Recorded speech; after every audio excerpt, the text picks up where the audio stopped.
What's going on, guys? Tyler here with Great Cat Tactical, and we've got the new hotness, Holosun 508TX2. For some of you guys, myself included, you might have been waiting for up to like a year and a half plus to get your hands on one of these. It's been really hard to track down, never in stock, and when they are, they sell out really fast. But real quick, if you don't know who I am, if this is the first video of mine that you're seeing, I'm nobody special, no law enforcement, military, combat experience of any kind. I'm just a normal dude who likes to build guns, shoot guns, and I care about gear and fitness and that kind of thing. So if you're into that, consider subscribing, maybe checking out some other videos if you want to. Today's video though is going to be about this 508T, and unfortunately this was supposed to be a review of this optic, and I honestly was hoping and expecting to have a glowing review for you guys, but unfortunately that's just not how it happened. That's not what's going to happen here. If you saw my previous video with the comparison between the first gen 508, 508X2, and the RMR with all the dimensions, you might know what happened with mine.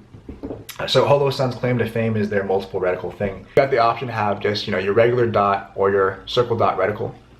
I like this one. I have a little bit of astigmatism, and it's a cat.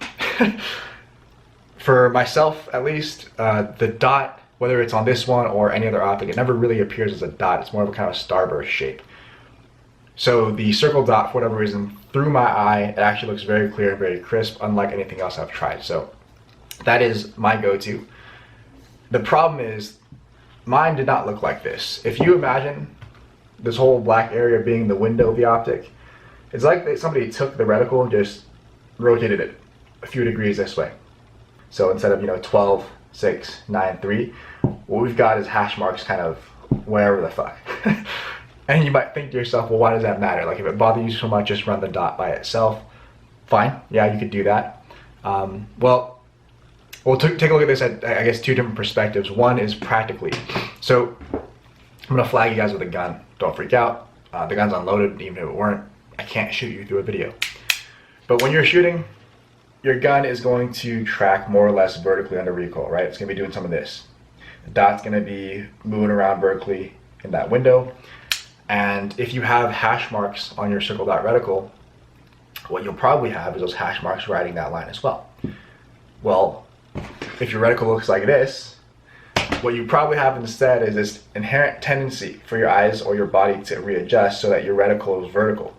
Which, if I do that, I end up here, and then I am now kind of expecting the dot to move up and down, but instead what I have is the gun moving sideways. And that would be, if nothing else, annoying. And I know you might say, oh, just train around it. You don't have to do that. You're right. But the other side of this, the other perspective is that if you pay $400+ for something like this, if that's how much you're charging, depending on where you're buying it from, you kind of expect it to just work the way that it's supposed to. If you're going to charge that much money, if you want to play with the big boys like Trijicon, Leupold, and whoever else, I kind of feel like you've got to hold yourself to a higher standard. And here's the big deal to me. If you watch nothing else for the rest of this video, if you take away nothing else from the rest of this video, I want it to be this one thing. I just got off the phone with Holosun, bringing this up to them and kind of asking them how we move forward from here. And what they told me is that my first optic that I sent back was actually within spec. And that this one as well, if that reticle is rotated, as I said it was, that is still within spec. They said they allow for up to 2 degrees of rotation in their optics. If it's within that 2 degree allowance, they're still going to send it out. And as far as they care, that's fine. Now, for what it's worth, like, this drawing is probably exaggerated. But if I had to estimate, I don't have a way to measure this. I don't even know how Holosun would measure this angle of rotation within the window. But if I had to guess, this has got to be at least 5 degrees of rotation. Something you got to think about for Holosun as a company is that this kind of thing does affect their brand. It affects their reputation. And Holosun, if you guys don't know, if you weren't into guns long enough to know, that when they started out getting into the optic game, they were not top dog at all. I don't know if they are nowadays either, but they were the underdog, if anything. Nobody really considered them because, you know, they're made overseas, they're a small company, they don't have this sort of resume that Criticon does. But over the years, they've worked really, really hard to make products that offer more features, that are made to a high standard of quality, and they did that at a lower price. And whenever you do that, you can't help but grow and create a good reputation as long as you execute well. So, I mean, kudos to Holosun for being able to do that in the past few years. They've gotten to a point now where I believe they're like a front runner. Anytime I buy an optic, my first consideration has been, which Holosun do I get? And I own an RMR, and I've owned other optics as well. And I think that generally these have been my favorite, perhaps until now. Having kind of like loose tolerances like that, that is their choice, of course. But the problem with it is that it does open them up to the possibility, to the jabs, you know, people are going to make about, this is why you don't buy Chinese, this is why you don't buy things that aren't made in America. And that's another thing I want to say too, is like, okay, I'm Asian, I'm not Chinese myself, I'm full Japanese, but it doesn't really matter. There is this stigma about Holosun and about, let's just say Holosun aside, about Chinese manufacturing, that things made in China are inherently worse. And I don't think that's fair, I don't think that's true. I think that anytime you seek out the cheapest method of manufacturing, you're gonna get what you pay for. So like the only way to make manufacturing cheaper is to pay workers less or to get worse products, essentially. So it doesn't matter whether we're in China or elsewhere, if you shoot for the very, very bottom, the lowest common denominator, that's exactly what you're gonna get in your end product. The thing that bugs me about this, so like let's just say Holosun does whatever they do with manufacturing, even then, they should be looking at these optics. When they get them, when their freight order comes in overseas to distribution centers, somebody should be opening these boxes and looking through these optics to make sure that they work the way they're supposed to. And if they don't, they shouldn't be sent out. I think it's as simple as that. I do think that it's a bad look, both for manufacturing. I know people will say, oh, don't buy Chinese, whatever. Also, though, it's a bad look for Holosun because what is becoming increasingly clear from like my own experience, as well as other people online, look at Big Johnson, Guns and Gear, he had a video about this as well, or something similar. What is becoming increasingly clear is that Holosun seems not to care so much about their quality, at least not as much as I feel like they should. At least not if they intend to hold on to the reputation they've worked so hard to build. We're going to talk a little bit about the timeline and the customer service experience for those of you who care. If you don't, feel free to skip this part or just move on to the next video. Anyway, I got this after searching for, like I said, like a year and a half, searching for one of these in stock. I finally found one on Brownells. And by the way, Brownells, they're going to take care of this. I already called them. They said they're going to accept the return, no problem. They're going to give me the full refund. Not store credit, they're actually going to refund my original payment method. So shout out to Brownells. They do have, in my opinion, the best return policy in the game. But anyway, I ordered this middle of last month. So on the 15th of February, placed my order.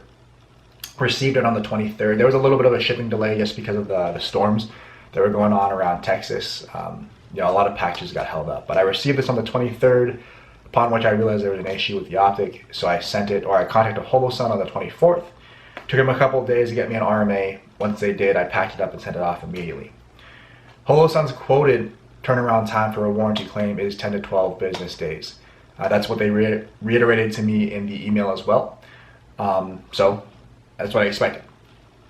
Not this one, but you know, my previous one was delivered to Holosun on the 1st of March. So March 1st, they got it. And I didn't get my replacement until March 26th. So in total, that is, if you're counting, 20 business days. Now you might think, oh, what's the big deal? A few extra days, fine, whatever. Yeah, it's been a weird year for everybody. But again, this is one of those things where if you are gonna make a claim about your product or service, that claim should be true if you wanna be able to build or keep your reputation. The other thing is that during this entire time, I was in contact with one of their customer service representatives, and when I didn't, when the 12 days had passed, I asked them what the deal was, or I asked them, for an update. with my warranty replacement. And never once, even after asking multiple times, were they able to answer my questions about whether or not they're actually going to replace or repair my optic, whether or not they even have 508s in stock, because that's what I was worried about, is I was going to send this back. They're not going to have replacements available. And the last question I was asking them about was, you know, if it's not going to be ready by the date promised, how soon do you think? Never got an answer for any of those things. And just to be clear, like, at no point during these interactions were their customer service representatives rude or impolite or unprofessional. It's just they were not able to answer very direct questions about the whole process, which was frustrating. But anyway, it took a very long time to get my replacement, and upon getting my replacement, like I said, we've got the same canted reticle, and we've got also on this one the actual emitter lens. So I'm not talking about this objective lens that you're looking through. I'm talking about the glass that goes in front of the emitter here to protect it. That emitter lens is also cracked. So not only does this have the rotated reticle, it also has an issue, like if you're looking through this, part of that reticle, part of that image is actually broken up by the crack in the emitter glass. So this one's actually worse than the original one was.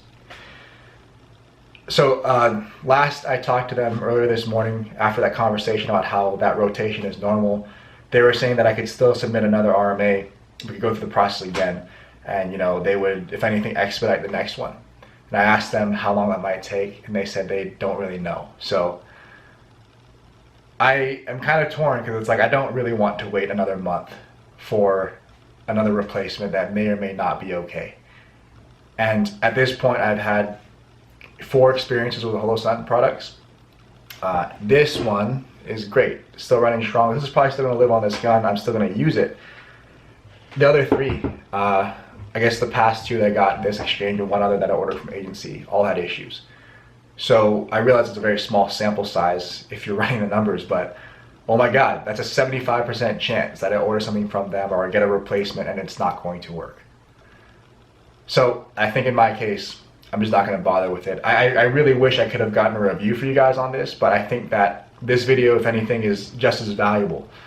If you are like me and you prefer the circle dot reticle, if you prefer the feature set there, if you prefer, you know, assume that it works, you prefer the design of the Holosuns.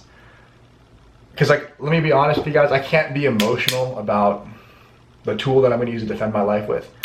I'm not going to sit here and say, oh, I'm never using Holosun again because I don't like them as a company. I don't think their reputation is good, whatever. If this is the thing that I shoot best with, this is the thing that I'm going to use. I don't care if it's Holosun, Criticon, whoever else. But I do think that moving forward, I may not buy anything else from them just because I don't want to have to deal with the headache of going back and forth on the warranty stuff. I don't want to have to worry about the thing that I buy for $300, $400, $500 actually working as intended. I don't want to have to argue about whether or not, you know, certain tolerances are acceptable. But if you're in the same position as me where you kind of still feel like that's the best product for you and you really want to run that on your gun, I understand. But what I would recommend very strongly is that you try to find one in stores. Like, go to your local shops. You might pay a little bit more. In fact, you almost certainly will pay more than you would online. But at the very least, you can actually look through the optic and confirm that it works the way it's supposed to before you pay, you know, your $300, $400, $500 for it. Or, I guess, plan B, third option, whatever you want to say, order it from Brownells so that if you do have issues and Holosun can't sort it out, which I don't have a lot of faith in their ability to do that at this point, at the very least, you can know that Brownells will take care of you if you do need to return it. Anyway, my camera's about to die, so I'm going to cut this video off here. If you guys thought this was at all helpful, or you have any questions, comments, leave them down below, and I will see you guys next time. Thanks for watching. Take care.